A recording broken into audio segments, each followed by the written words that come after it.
अपक्ष उमेदवार गोकुळ गीते नाशिकच्या ओझर विमानतळावर दाखल झालेत। ओझर विमानतळ येथे मंत्री गिरीश महाजन, उदय सामंत आणि दादा भुसे दाखल झालेत।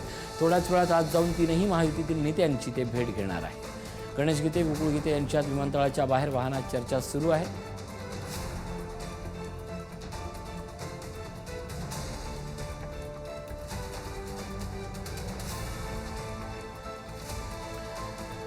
मोठी दृश्य पाहतो या क्षणाची। गोकुळ गीते महायुतीच्या नेत्यांच्या भेटीला आलेले आहेत।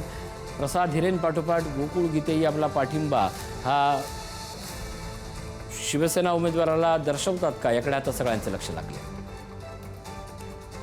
विमानतळाबाहेर एका वाहनात बोलत असतानाची ही थेट दृश्य आपण पाहतो। किरण टाजणे आपले प्रतिनिधी आपल्यासोबत आहेत। किरण, मी लढणारच या ठाम भूमिकेवर असलेले गोकुळ गीते अखेर महायुतीच्या नेत्यांच्या भेटीला आलेत, काय घडतंय? ऋषी, खरं तर ही जी दृश्य आपण बघतोय ती आहेत मंत्री गिरीश महाजन आणि त्यांच्या पाठीमागच्या सीटवर बसलेले आहेत।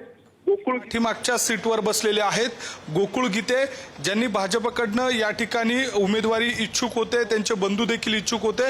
मात्र महायुतीच्या नेत्यांच्या माध्यमातून ज्या वेळेला मनधरणी करण्यात आली त्यावेळेला गणेश गीते यांनी अर्ज मागे घेतलेला होता। मात्र त्यानंतर गोकुळ गीते हे उमेदवारीवर ठाम होते। त्यावेळेला त्यांनी नरेंद्र दराडे यांचे जे चिरंजीव आहेत त्यांनी माझा बाप काढला, त्यामुळे मी या निवडणुकीतून माघार घेणार नाही अशी ठाम भूमिका घेतलेली होती।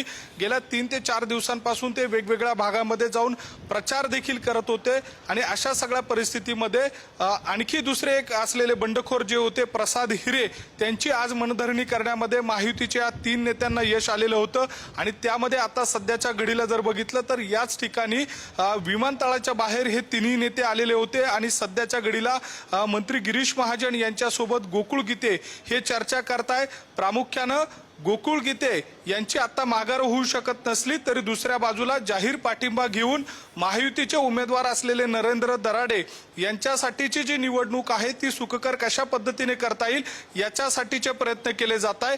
याच सगळ्या दरम्यान सकाळपासूनच गणेश गीते हे सुद्धा गिरीश महाजन यांच्या निवासस्थानी होते।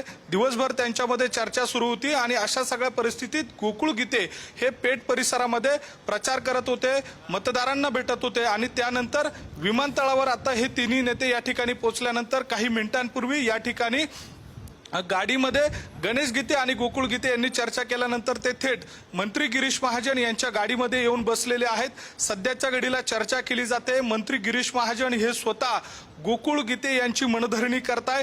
प्रामुख्याने नक्कीच एकूणच या सगळ्या पार्श्वभूमीवर प्रसाद हिरेंपाठोपाठ आता गोकुळ गीते ही आपली भूमिका मांडणार का, याकडे लक्ष लागले। धन्यवाद किरण या अपडेटबद्दल।